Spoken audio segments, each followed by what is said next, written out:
In today's lesson, we're going to explore a geometric series. And just like an arithmetic series, when we have the sum of the terms in a geometric sequence, that's what we will call a geometric series. Over here in our example, if you have the series 2.5 plus 5 plus 10 plus 20 plus 40, that's going to correspond to the sequence 2.5, 5, 10, 20, 40. And the sum of those 5 terms is 77.5. If you have an infinite series, that's when we have an unlimited number of terms, that the sequence that we're summing up is infinite. So the series that you're trying to sum up would also be infinite. Let's consider this example where you have 1 plus a half plus a fourth plus an eighth, and so on, in an infinite number of terms. You see that the ratio is a half. And if you did a graph of the sum of these terms, the first term is 1. When n is 1, the sum is 1. When n is 2, the sum is 1.5. When n is 3, the sum is 1 3/4. And if you continue to graph the sums, where the x-axis is the number of the n value and the y-axis is the sum of the terms, you begin to see that there's a pattern there and that the sum of the series is said to converge. Now that means if the sum gets closer and closer to a real number as the values of n increase. And in this particular example, the sum of our series converges to 2. So the series is an infinite series, and the sum converges to 2, never goes beyond 2. The opposite of converging would be an infinite series would diverge, and it would diverge if the ratio is bigger than 1, such as, let's consider 1 plus 2 plus 4 plus 8, and that infinite series, it's going to diverge because as we add those sums up, the ratio is 2, and the sum just continues to increase without bound. So this is an example of a divergent series. And in AP Calculus, when you get to the second year in BC Calculus, you'll see that infinite series are part of that course. So this is an introduction into that. Here in our next section, these are the formulas that we're going to use in this lesson. If I want to sum up a finite geometric series, as long as the ratio isn't 1, we don't want division by 0, we can use this formula. You can also expand that by using distributive property. If you multiply all the terms in the numerator, we can use this alternate formula. And then if we have an infinite geometric series, as long as the ratio absolute value is less than 1, we can sum that up to find the sum of the series. It's also important to note this absolute value, that you can rewrite that as the ratio is somewhere between -1 and 1. And if that ratio is greater than or equal to 1, that's when we say we have a divergent series. So let's take a look at this first example. What do you need in order to find the sum of the first 8 terms of the series? Well, we know that we would need the first term, and we have that, that's 3. We know we would need the ratio, and it looks like the ratio is 2, 6 divided by 3, 12 divided by 6. And we would also need the number of the terms, and they've told us we want the first 8 terms. So we have all of that information. We know the first number is 3, the ratio is 2, and we're summing 8 terms. So we can use the formula. S sub 8 is A sub 1, which is 3, and then 1 minus the ratio, which is 2, to the nth power, that's 8, divided by 1 minus 2. Now I'm going to use my calculator to enter that into the calculator and find the sum of those first 8 terms is 765. So you can take intermediate steps here if you need to. Just be careful how you enter that information into your calculator. Example 2 is also finding the sum of a finite geometric series, but in this case, we do not know what the n value is. But we do know the first term is 3. We know the ratio is 2, and we're looking for the n number. So the way we're going to find the n number is to say that the last number is equal to our explicit rule, which is the a sub 1 term times the ratio to the n minus 1 power. So this we learned in a few lessons before to write that explicit rule. So we've got the explicit rule, and we're looking for the n value in that rule.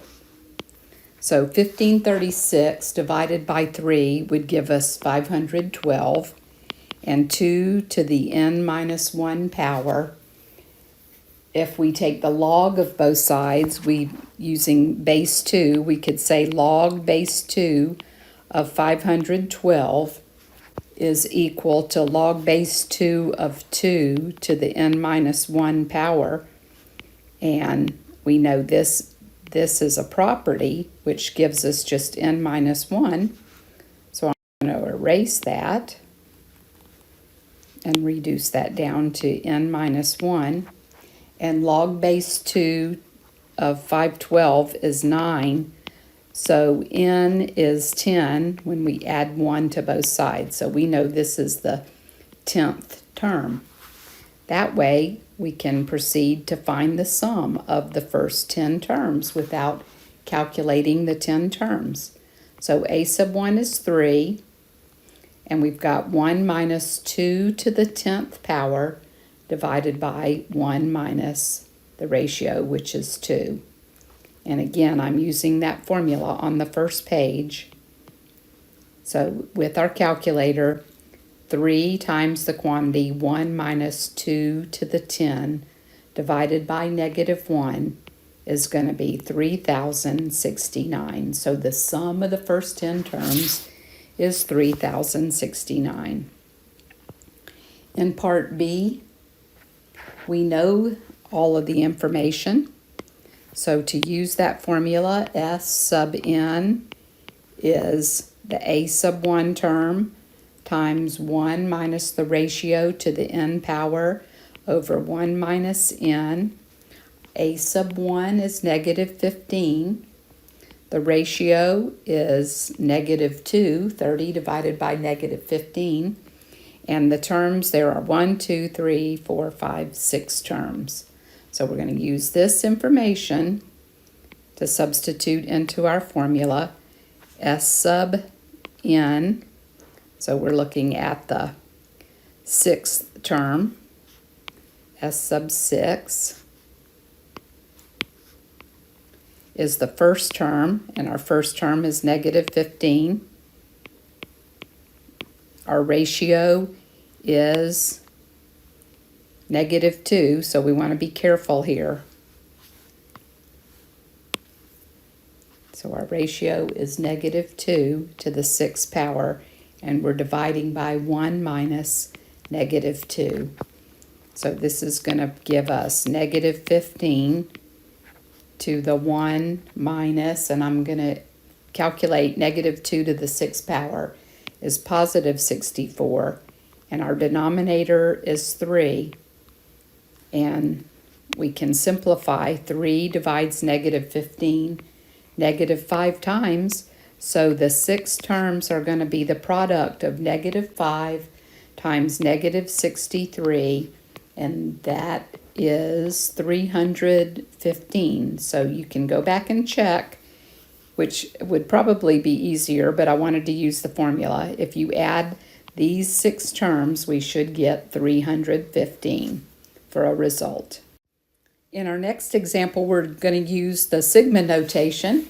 So again, I can calculate the a sub 1 term by substituting 1 up here for our n value, and that's going to give us 5.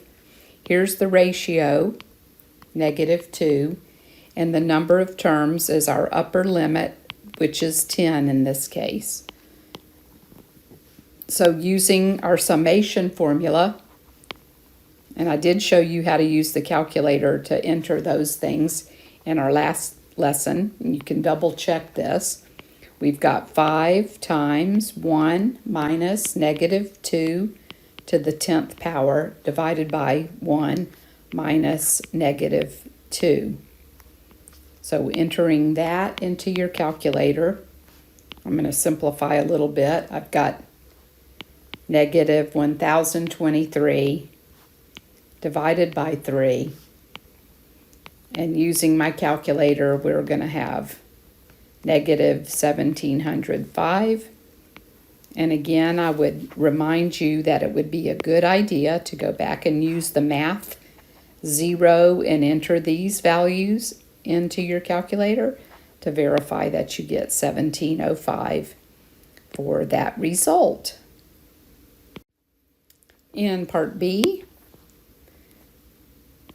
we're looking at the first term is 3, the ratio is 1/2, and we need to be careful here. We can't say that 24 is our last term because our lower limit is 0. So you want to think about 24 minus 0 plus 1 is your end term, same as over here.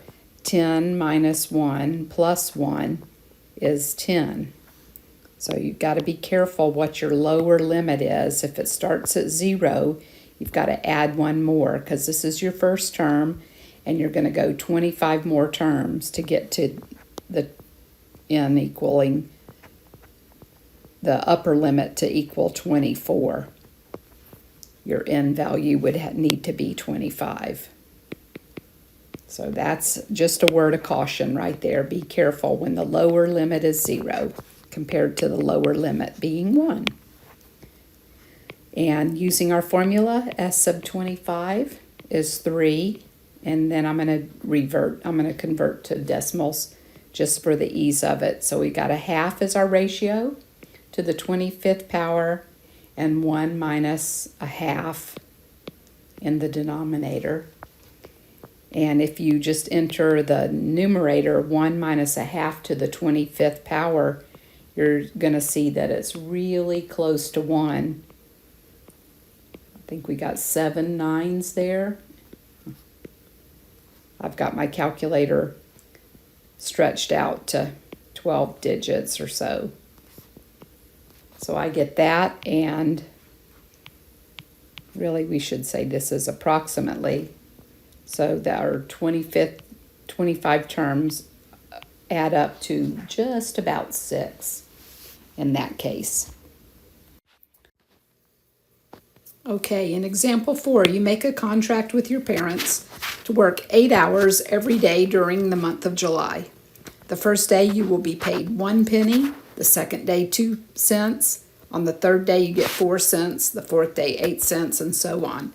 Is this a good plan for you, or do your parents get the most out of the contract? Well, let's give this a thought. We know in July there's 31 days. And we also know that the first day you're going to get 1 cent. There's 31 days in all. So we want to know the sum of those 31 days of pay. So if you think about it monetarily, 1 cent, 2 cent, 4 cent,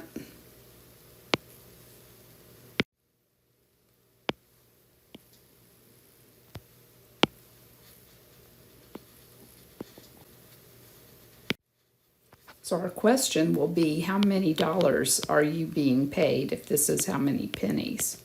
How many dollars? So if we multiply by the 0.01, you're going to be paid $21,474,836.47. So I think you're getting the benefit of that deal, not your parents. For example 5, we want to write the summation notation and find the sum of the first 6 terms. So we need our rule, that's our a sub n rule. A sub n is, let's see, 15 divided by 3 is 5, 75 divided by 15 is 5, so our ratio is 5. Our first term is 3, our ratio is 5, and we want the 6 terms. So we've got n minus 1. And our summation notation is going to be the sum as n goes from 1 to 6 of our a sub n rule, 3 times 5 to the n minus 1 power. And then using that sum formula, the s sub 6 is 3 times 1 minus 5 to the 6th power divided by 1 minus 5. So our 6th term is negative 15,624 in the numerator and negative 4 in our denominator. Those 6 terms total 11,718. Then our last 2 examples, we want to write the summation and find the sum of the first 10 terms in the geometric series. So we need our a sub n rule. A sub 1 is 2. Our ratio is negative 1/2 to the n minus 1. So we're summing from 1 to 10 for our a sub n rule, 2 to the negative 1/2 n minus 1. And you can do one of 2 things. You can either use your calculator to enter this using the math 0 technique, or we can use our sum formula, which is s sub 10 is the a sub 1 term and 1 minus negative 1/2 to the 10 divided by 1 minus negative 1/2. So whichever method you prefer, you should get 341 divided by 256, or the decimal approximation, which is about 1.33203. And then finally, on example 7, we want to determine whether the series converges or diverges. And the first thing we're going to do is we're going to check what the ratio for each sequence would be. So 1/2, 3/4, 9/8. Thinking 3/4 divided by 1/2 gives our ratio 3/2. That ratio is greater than 1. So this series would diverge. The sums would just keep getting larger and larger without bound. In part B, the ratio is negative 1/9 divided by 1/3. That ratio is negative 1/3. So the absolute value is less than 1. We know that the series is going to converge to a sum, and we can use our infinite series formula. Is the first term, so 1/3 divided by 1 minus our ratio, that's negative 1/3. So adding that up is 1/3 divided by 4/3. The sum of our series converges to 1/4. And then our last example, if the series converges, can you use a calculator to find the sum? So looking at the formula, we see that the ratio is 2/3, and 2/3 is less than 1, so we know it does converge. And using our calculator, we're going to use the formula. S is the first term, which is 2/3, divided by 1 minus 2/3. So 2/3 divided by 1/3 sums to 2. And one thing I would note on your calculator, if you use 50 for infinity, if you entered in the summation formula and, for example, you put 50 for infinity, then your sum is going to be about 1.999, so you could assume the series is 2. And if you put infinity is 100, on my TI calculator, my sum adds up to 2. So just a point of reference using the calculator. That's the end of our lesson.